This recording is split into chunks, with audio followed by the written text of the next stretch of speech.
Hay un fenómeno que Carl Jung observó repetidamente en su consultorio del Hospital Burghölzli y que lo inquietó profundamente durante décadas. Personas con inteligencias superiores, profesionales brillantes capaces de resolver problemas complejos en sus campos, tomaban decisiones amorosas tan evidentemente autodestructivas que parecían deliberadamente diseñadas para arruinar sus vidas. Un cirujano cardiovascular de renombre internacional que salvaba vidas diariamente con precisión milimétrica, incapaz de alejarse de una pareja que lo manipulaba emocionalmente con técnicas que un adolescente identificaría. Una abogada con maestría en Harvard que ganaba casos imposibles mediante análisis lógico impecable, regresando una y otra vez a un hombre que reproducía exactamente los patrones de abuso emocional de su padre alcohólico. Un profesor de filosofía que enseñaba ética aristotélica y pensamiento crítico, atrapado en una relación donde cada conversación terminaba con gaslighting, evidente que sus propios estudiantes reconocerían inmediatamente. Jung documentó estos casos con fascinación creciente porque revelaban algo perturbador. La inteligencia cognitiva no solo no protege contra elecciones amorosas destructivas, sino que en muchos casos parece correlacionarse positivamente con ellas. Las personas más brillantes, aquellas con mayor capacidad de análisis y razonamiento abstracto, frecuentemente construían las prisiones emocionales más sofisticadas para sí mismas. ¿Por qué un cerebro capaz de dominar cálculo diferencial, litigio complejo o diagnóstico médico se vuelve completamente ciego ante patrones de toxicidad relacional que serían obvios en cualquier otro contexto? Jung descubrió que la respuesta no residía en la inteligencia consciente, sino en algo mucho más antiguo y poderoso, operando desde las profundidades del inconsciente. No elegimos a quién amamos, observó Jung en sus notas clínicas. Nuestro inconsciente elige por nosotros, y lo hace siguiendo una lógica que la mente racional no puede comprender ni controlar. Los datos clínicos que Jung acumuló durante 4 décadas de práctica psicoanalítica revelaban un patrón tan consistente que resultaba imposible ignorarlo. Pacientes con coeficientes intelectuales superiores al percentil 95, profesionales en la cúspide de sus campos, presentaban historiales románticos que mostraban una compulsión de repetición casi matemática. No se trataba de errores aleatorios o mala suerte en el amor. Era algo mucho más sistemático y, por lo tanto, mucho más inquietante. Un ejecutivo que había construido una corporación multinacional desde cero, demostrando capacidad extraordinaria para evaluar riesgos, leer personas y tomar decisiones estratégicas bajo presión, había estado en 5 relaciones consecutivas con mujeres que presentaban exactamente el mismo perfil psicológico, encantadoras inicialmente, gradualmente críticas, emocionalmente distantes en momentos de vulnerabilidad y finalmente abandonadoras en crisis. Cuando Jung le preguntó si veía el patrón, el hombre lo describió con precisión clínica. Luego añadió que su sexta novia mostraba señales tempranas idénticas, pero él estaba seguro de que esta vez sería diferente. Una arquitecta premiada internacionalmente, capaz de visualizar estructuras tridimensionales complejas y anticipar problemas de ingeniería años antes de que ocurrieran, no podía ver que cada hombre del que se enamoraba era una versión ligeramente modificada de su padre emocionalmente ausente. Cuando Jung señaló las similitudes objetivas, ella las reconoció intelectualmente, pero insistió en que su pareja actual era fundamentalmente diferente porque usaba palabras diferentes para expresar la misma indiferencia emocional. Un médico psiquiatra que diagnosticaba trastornos de personalidad en sus pacientes con precisión notable, vivía con una pareja que mostraba todos los criterios diagnósticos de narcisismo patológico según el manual que él mismo utilizaba profesionalmente. Jung documentó este fenómeno. La capacidad de análisis objetivo se desactivaba completamente cuando el objeto de análisis era la propia relación amorosa. La inteligencia no desaparecía, simplemente operaba en un compartimento psíquico completamente separado de las decisiones románticas. Las mismas personas que aplicaban escepticismo riguroso en sus campos profesionales aceptaban explicaciones y justificaciones en sus relaciones que no resistirían 30 segundos de escrutinio racional. Jung observó que sus pacientes más brillantes frecuentemente construían narrativas elaboradas y sofisticadas para explicar por qué esta vez era diferente, por qué esta persona era la excepción, por qué los patrones obvios no aplicaban en este caso específico. La inteligencia superior, lejos de protegerlos, les proporcionaba herramientas más refinadas para el autoengaño. Podían generar racionalizaciones tan complejas y filosóficamente elaboradas que resultaban prácticamente impermeables a la crítica externa. Este patrón señalaba hacia algo que Jung ya sospechaba desde sus primeros años en Burghölzli. Las decisiones amorosas no se toman desde la corteza prefrontal, donde reside la inteligencia analítica, sino desde regiones mucho más primitivas y poderosas del psiquismo que operan según lógicas completamente diferentes. En 1916, Carl Jung atendía en su consultorio privado de Küsnacht a una paciente que representaba perfectamente esta paradoja. Una matemática de 38 años, autora de trabajos sobre topología que otros académicos consideraban brillantes, incapaz de terminar una relación con un hombre que la había engañado abiertamente 4 veces y mostraba desprecio apenas, velado por su trabajo intelectual. Durante la sesión ella podía analizar su situación con claridad casi quirúrgica, identificar todos los patrones destructivos, reconocer las manipulaciones, enumerar las mentiras documentadas, pero cuando Jung le preguntaba si terminaría la relación, ella decía que no podía porque lo amaba. Jung había visto este mismo patrón incontables veces, pero ese día algo hizo clic en su comprensión. La paciente mencionó casualmente que su padre, un comerciante autoritario, solía humillar públicamente a su madre por sus intentos de educarse, llamándola pretenciosa cuando ella leía libros. El padre alternaba entre ignorarla completamente y exigir su atención total cuando le convenía. Jung vio la conexión inmediatamente. La matemática no estaba enamorada de su pareja actual. Estaba enamorada de la oportunidad de finalmente ganar el amor que su padre nunca le dio.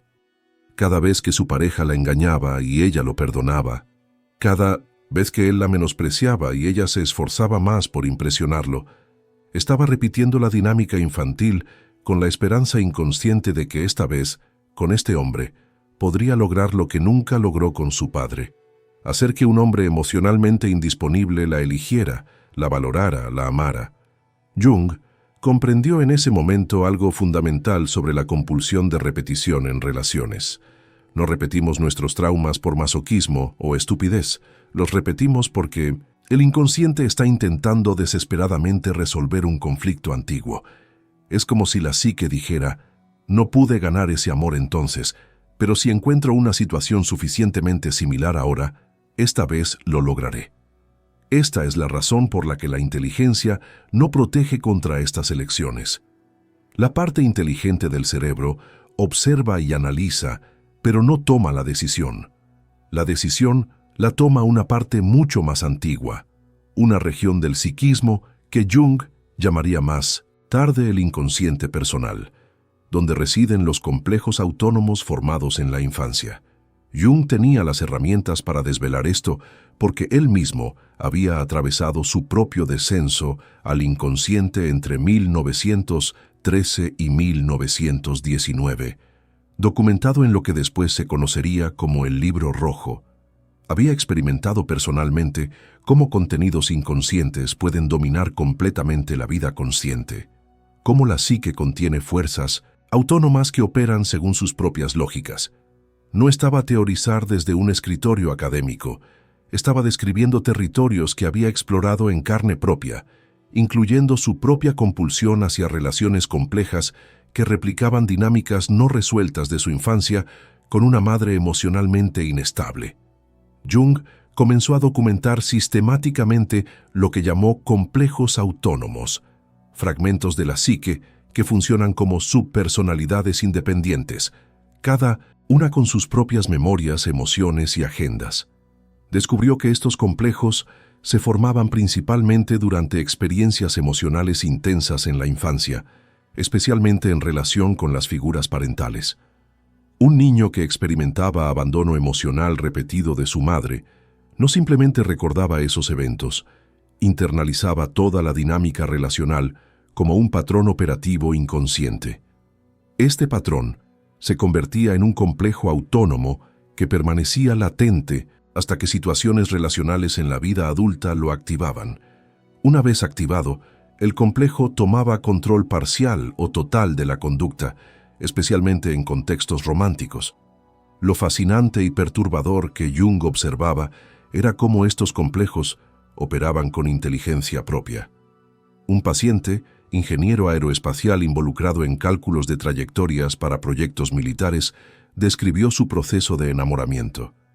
Conocía a una mujer en una conferencia, inmediatamente sentía una atracción intensa que describía como química innegable, y en cuestión de semanas estaba completamente obsesionado.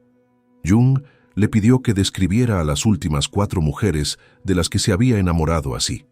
El hombre las describió, luego se quedó en silencio. Todas eran brillantes profesionalmente, pero emocionalmente inaccesibles. Todas alternaban entre momentos de calidez intensa y periodos de distancia glacial.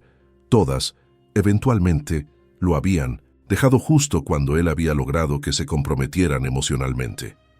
Jung preguntó sobre su madre.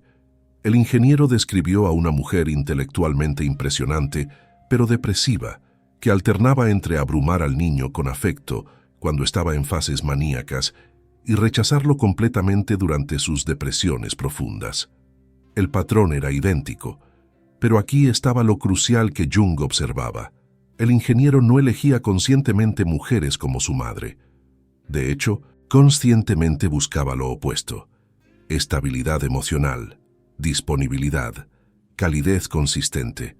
Pero su complejo materno operaba como un sistema de radar inconsciente que se activaba solamente ante mujeres que replicaban la dinámica materna. Las mujeres emocionalmente estables y disponibles simplemente no generaban la chispa, no producían esa sensación de química innegable. Lo que experimentamos como amor a primera vista o química irresistible, Jung teorizaba, frecuentemente es el complejo autónomo reconociendo su contraparte perfecta. Alguien cuya configuración psicológica encaja exactamente con nuestro patrón de herida infantil. Es como si 2 piezas dañadas de rompecabezas se reconocieran mutuamente.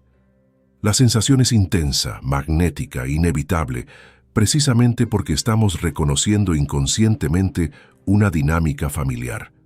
El cerebro interpreta esta familiaridad como destino, como alma gemela, como la persona que estábamos destinados a encontrar. Jung documentó que sus pacientes más inteligentes eran particularmente vulnerables a esta trampa porque podían construir narrativas románticas elaboradas sobre por qué esta conexión era única, especial, diferente a todo lo anterior. Un filósofo especializado en Hegel que Jung atendía describía su relación destructiva en términos de dialéctica hegeliana, síntesis de opuestos, tensión creativa necesaria para el crecimiento. Estaba usando su considerable inteligencia para romantizar lo que era simplemente una repetición compulsiva de trauma. La inteligencia se convertía en herramienta del complejo, no en protección contra él. Jung profundizó más allá de los complejos personales hacia lo que llamó el inconsciente colectivo, y allí descubrió algo aún más perturbador sobre las relaciones humanas.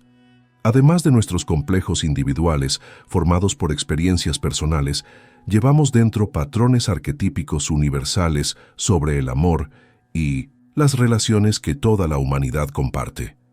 Estos arquetipos son estructuras psíquicas heredadas evolutivamente que predisponen cómo experimentamos y actuamos en dinámicas relacionales. El arquetipo del amante herido, por ejemplo, existe en todas las culturas humanas. La narrativa de que el amor verdadero requiere sufrimiento, que la pasión intensa nace del dolor, que debemos ganar el amor mediante sacrificio. Este arquetipo está tan profundamente incrustado en nuestra psique colectiva que lo encontramos en mitologías desde la antigua Grecia hasta la India védica, desde las leyendas celtas hasta los cuentos sufíes. Tristán e Isolda, Romeo y Julieta, Laila y Majnún, todas estas historias que romantizan el amor imposible, tortuoso, destinado al sufrimiento. Jung observaba que estos arquetipos no son simplemente historias que contamos, son estructuras que organizan nuestra experiencia emocional. Cuando una persona inteligente se enamora de alguien completamente inadecuado y destructivo, frecuentemente está siendo poseída por este arquetipo del amante herido. La relación se siente profunda, significativa, épica, precisamente porque está conectada con este patrón arquetípico universal.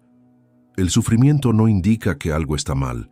El sufrimiento se convierte en evidencia de que el amor es real. Si no duele, si no es complicado, si no requiere sacrificio constante, entonces no puede ser amor verdadero. Jung identificó otro arquetipo operando en estas dinámicas, el arquetipo del redentor. Muchos de sus pacientes inteligentes, especialmente aquellos en profesiones de ayuda como medicina o psicología, se enamoraban de personas dañadas con la fantasía inconsciente de que su amor podría sanarlas, transformarlas, redimirlas. Una psicóloga clínica que Jung atendía se había casado con un hombre con alcoholismo severo y tendencias violentas. Ella racionalizaba que entendía la psicología del trauma, que podía ver la herida profunda bajo la conducta destructiva, que su amor profesional y personal podría curarlo. Jung le señaló que estaba confundiendo su rol profesional con su rol romántico, pero más profundamente, estaba siendo poseída por el arquetipo del Salvador. Este arquetipo le proporcionaba un sentido de propósito y significado que una relación ordinaria y saludable nunca podría ofrecer. La fantasía inconsciente era grandiosa. Yo seré la persona que finalmente lo salve. Donde todos los demás fracasaron, yo tendré éxito. Esta fantasía es intoxicante porque nos coloca en un rol heroico, nos hace especiales, únicos, elegidos. Jung observaba que la inteligencia superior hacía a las personas más susceptibles a la posesión arquetípica porque podían articular la narrativa de manera más elaborada. Un profesor de literatura comparada que Jung trataba había transformado su relación abusiva en una narrativa mítica completa, trazando paralelos con el descenso de Inanna al inframundo, la noche oscura del alma de San Juan de la Cruz, el concepto budista de que el sufrimiento es el camino hacia la iluminación. Estaba usando su erudición para sacralizar una situación que objetivamente era simplemente destructiva. Los arquetipos, explicaba Jung, son estructuras vacías que deben llenarse con contenido de nuestras experiencias personales. Cuando un complejo personal se fusiona con un arquetipo colectivo, el resultado es una fuerza psíquica de poder extraordinario. Un hombre con complejo materno no resuelto, cuya madre era emocionalmente indisponible, cuando ese complejo se fusiona con el arquetipo del amante herido, se vuelve prácticamente incapaz de enamorarse de mujeres emocionalmente disponibles. Su psique entera está orientada hacia la repetición del patrón, y esa orientación está respaldada no solo por su historia personal, sino por estructuras psíquicas compartidas por toda la humanidad.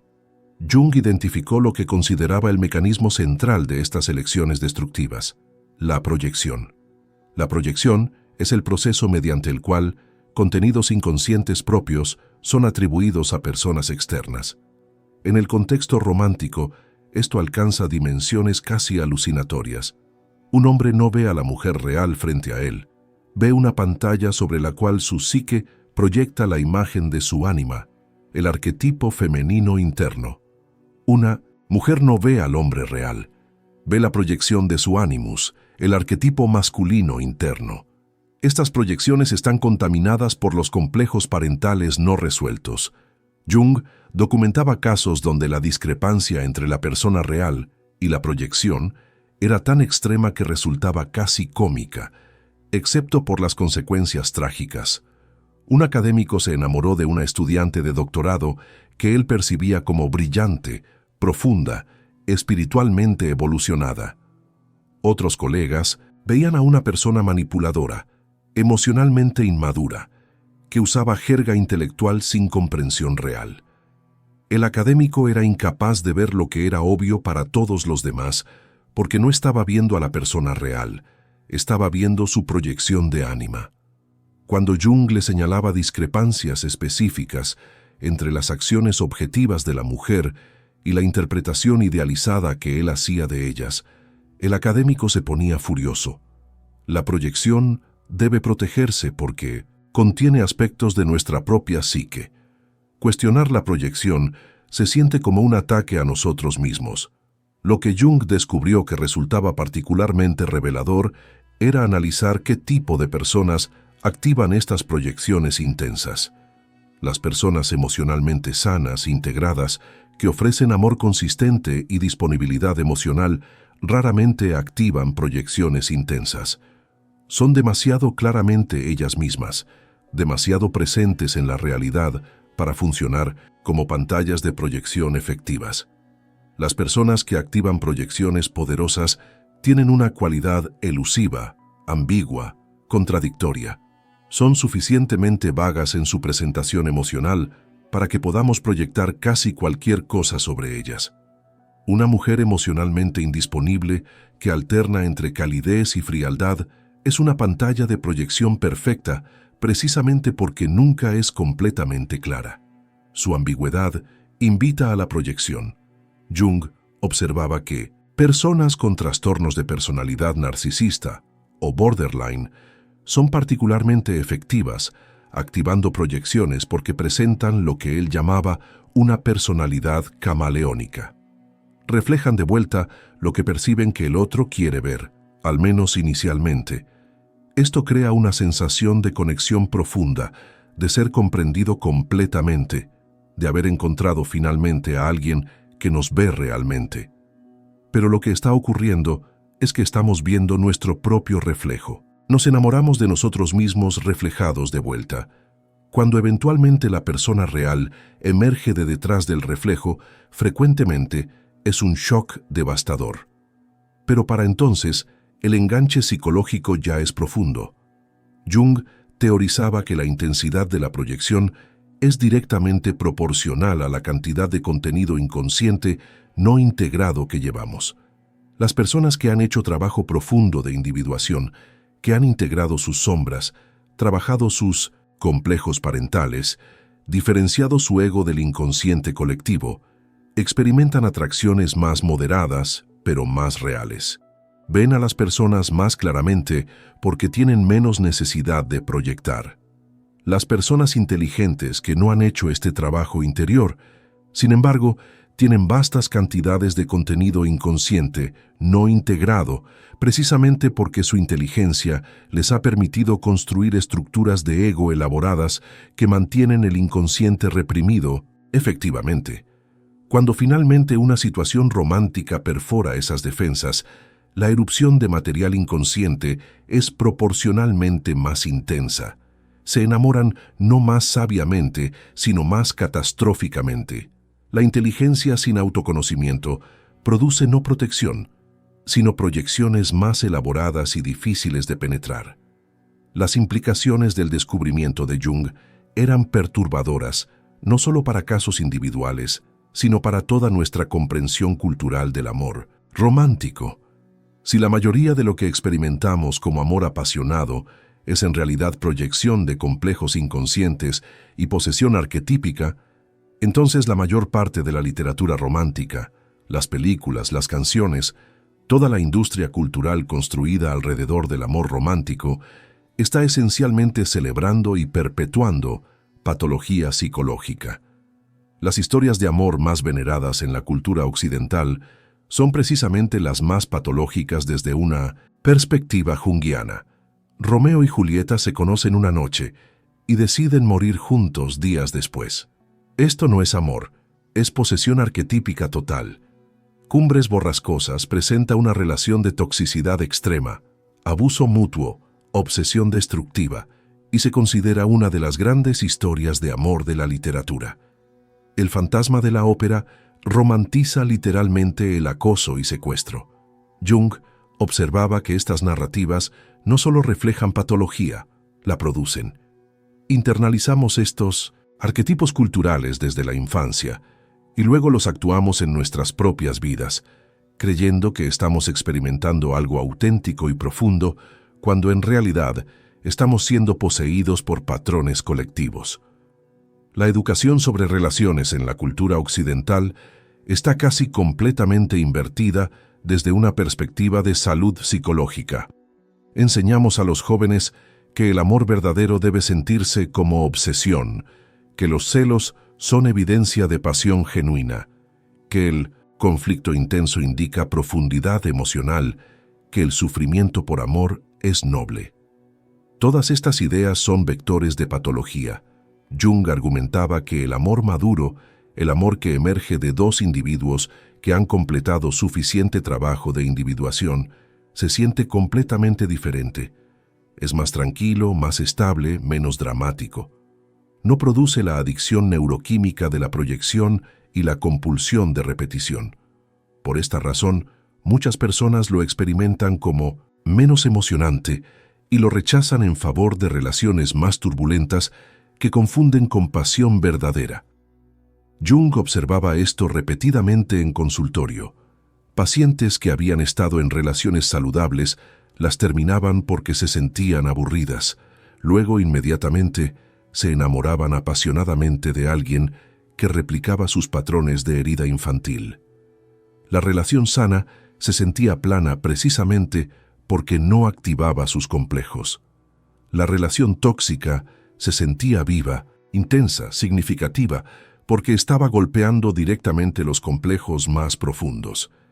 El problema se agravaba por el hecho de que nuestra sociedad confunde intensidad emocional con profundidad emocional.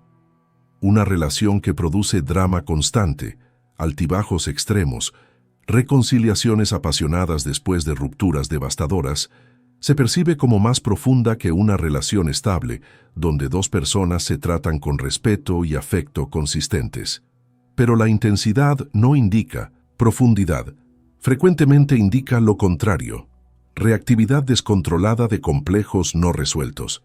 Jung también identificaba un elemento de adicción química en estas dinámicas. Cuando una relación activa complejos profundos, el cerebro produce oleadas de neurotransmisores, dopamina durante momentos de reconexión, cortisol durante momentos de amenaza de abandono, oxitocina durante intimidad física. Este cóctel neuroquímico es literalmente adictivo. El cerebro comienza a necesitar los altibajos extremos. Una relación estable no produce estas descargas neuroquímicas intensas, entonces se siente menos real, menos vital. Personas inteligentes son particularmente vulnerables a esta adicción porque pueden racionalizar su necesidad de la droga. No dicen estoy adicto a un patrón neuroquímico destructivo.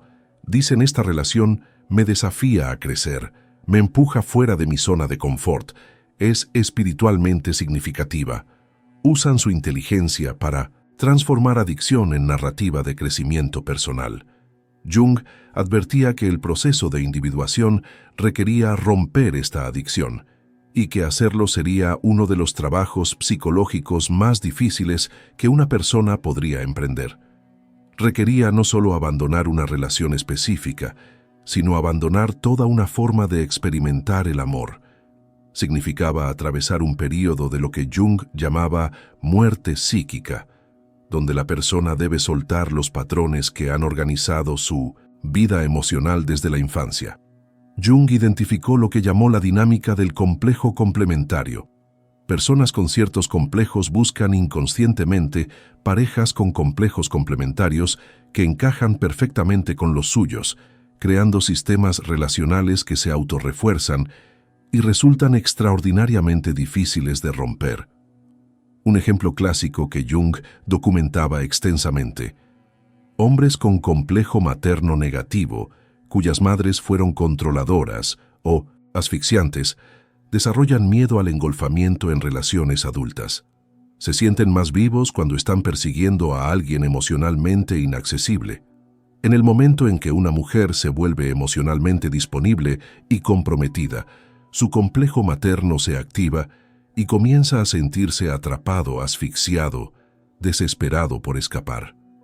Estos hombres inconscientemente buscan mujeres con complejo paterno de abandono, cuyo padre fue emocionalmente ausente o literalmente abandonó la familia.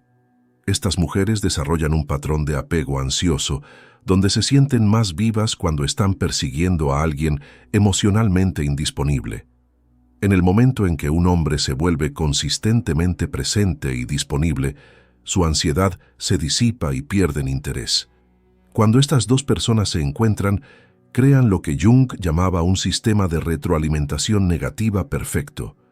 El hombre persigue, la mujer se retira, porque su complejo le dice que si él está disponible no puede ser valioso. Esto activa el complejo del hombre más intensamente, persigue más apasionadamente. Eventualmente, logra que ella se comprometa.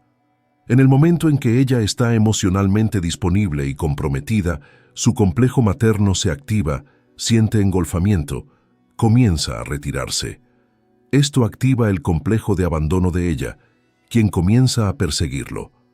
Ahora los roles se invierten. Este ciclo puede continuar indefinidamente, produciendo exactamente el tipo de relación turbulenta e intensa que ambos confunden con pasión verdadera. Ambos están obteniendo exactamente lo que sus complejos necesitan, la confirmación continua de sus heridas infantiles. Jung observaba que sus pacientes más inteligentes construían las variaciones más sofisticadas de estos sistemas. Una pareja que él atendía, ambos profesores universitarios de filosofía, había transformado su dinámica complementaria en un sistema filosófico completo sobre la necesidad de tensión dialéctica en relaciones, la importancia de mantener individualidad contra las fuerzas de fusión, la creatividad que emerge del conflicto. Habían tomado un patrón de complejos complementarios mutuamente activados y lo habían elevado a teoría relacional. Estaban usando Hegel y Nietzsche para racionalizar lo que era simplemente reproducción de trauma. Jung también identificaba otro patrón.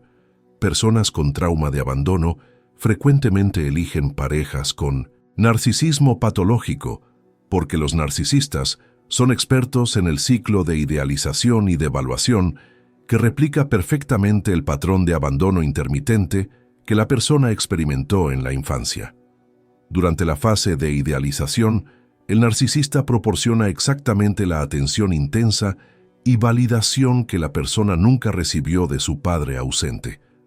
Durante la fase de devaluación, el narcisista retira ese amor de manera que replica el abandono original.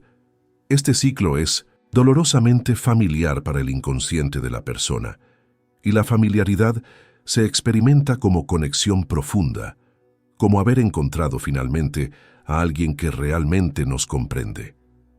Pero lo que realmente ha ocurrido es que hemos encontrado a alguien cuya patología encaja perfectamente con la nuestra. Jung documentaba cómo la inteligencia no solo no protegía contra estas dinámicas, sino que las hacía más elaboradas y duraderas. Pacientes inteligentes podían analizar sus patrones, identificar exactamente lo que estaba ocurriendo, incluso usar terminología psicológica correcta para describir las dinámicas, pero no podían salir de ellas. El conocimiento intelectual de un patrón no disuelve un complejo. Los complejos residen en regiones de la psique que no responden a argumentos lógicos. Pueden ser observados por la conciencia, pero no controlados por ella. Jung comparaba los complejos con sistemas planetarios autónomos orbitando alrededor del ego consciente. Podemos ver sus efectos, trazar sus órbitas, predecir cuándo cruzarán nuestra conciencia, pero no podemos disolverlos mediante comprensión intelectual. Requieren un trabajo diferente, confrontación directa con los contenidos inconscientes, integración activa de la sombra, diferenciación del ego respecto a los complejos parentales. Este trabajo es largo, doloroso y requiere coraje psicológico que muchas personas inteligentes no poseen porque han invertido sus Vidas enteras, en fortificar el ego contra amenazas desde el inconsciente. Jung observaba que las instituciones religiosas tradicionales habían desarrollado sistemas elaborados que, aunque superficialmente presentados como guía espiritual sobre el amor y el matrimonio, funcionaban principalmente para mantener estas dinámicas inconscientes firmemente reprimidas. La doctrina cristiana del matrimonio, como sacramento indisoluble, por ejemplo, efectivamente atrapaba a personas en relaciones destructivas mientras sacralizaba el sufrimiento resultante como virtud espiritual. Una mujer en una relación abusiva que reproducía el maltrato de su padre no podía reconocer el patrón porque la Iglesia le enseñaba que su sufrimiento la hacía más santa, que soportar el matrimonio difícil era su cruz que debía cargar, que la recompensa vendría en el cielo.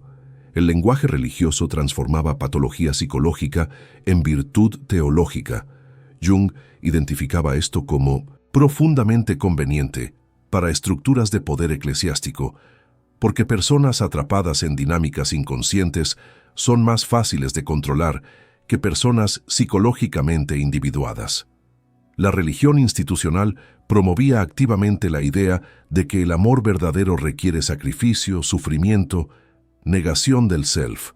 Estas doctrinas funcionaban perfectamente para mantener a las personas en patrones de repetición compulsiva mientras sentían que estaban cumpliendo mandatos divinos. La confesión católica, en particular, Jung la veía como un sistema que potencialmente podría haber funcionado como psicoterapia primitiva, pero que en práctica funcionaba para reforzar culpa y reprimir el inconsciente más profundamente.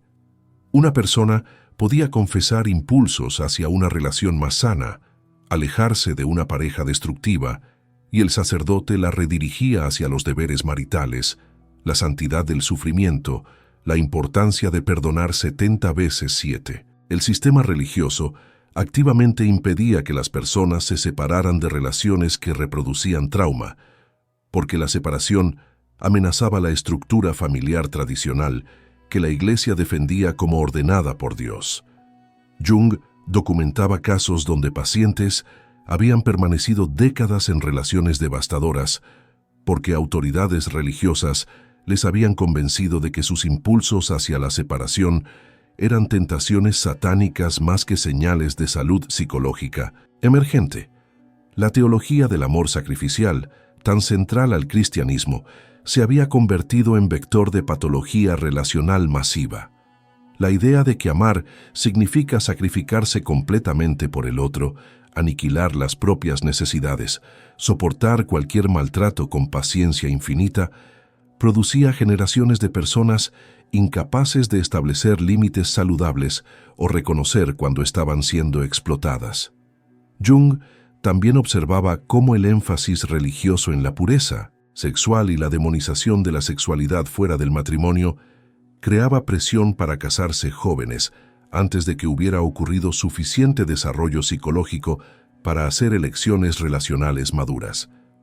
Personas se casaban en la veintena, completamente poseídas por proyecciones y complejos no resueltos. Luego pasaban décadas atrapadas en matrimonios que eran esencialmente teatros de repetición de trauma infantil. La Iglesia proporcionaba el lenguaje para sacralizar estos sistemas disfuncionales, transformando patología en virtud, sufrimiento en santidad, represión en pureza. Jung argumentaba que la verdadera función del sistema religioso institucional no era, como se proclamaba, guiar almas hacia Dios, sino mantener el orden social mediante la regulación de sexualidad y relaciones. Mantener a las personas inconscientes de sus dinámicas psicológicas profundas servía perfectamente a este propósito. Una persona psicológicamente individuada que ha integrado su sombra y trabajado sus complejos es mucho menos controlable por autoridades externas porque ha desarrollado autoridad interna. Las instituciones religiosas instintivamente reconocían esto como amenaza. Por eso, santos genuinos y místicos que experimentaban individuación real frecuentemente entraban en conflicto con jerarquías eclesiásticas. La Iglesia institucional necesitaba mantener a los fieles en estado de dependencia psicológica, proyectando autoridad hacia figuras externas en lugar de desarrollar centro interno. Los mandatos sobre amor y matrimonio servían perfectamente este propósito, manteniendo a personas atrapadas en patrones inconscientes que garantizaban sufrimiento continuo que luego requería consuelo religioso continuo. Era un sistema autorreforzante de control psicológico. Jung llegó a una conclusión tanto liberadora como aterradora.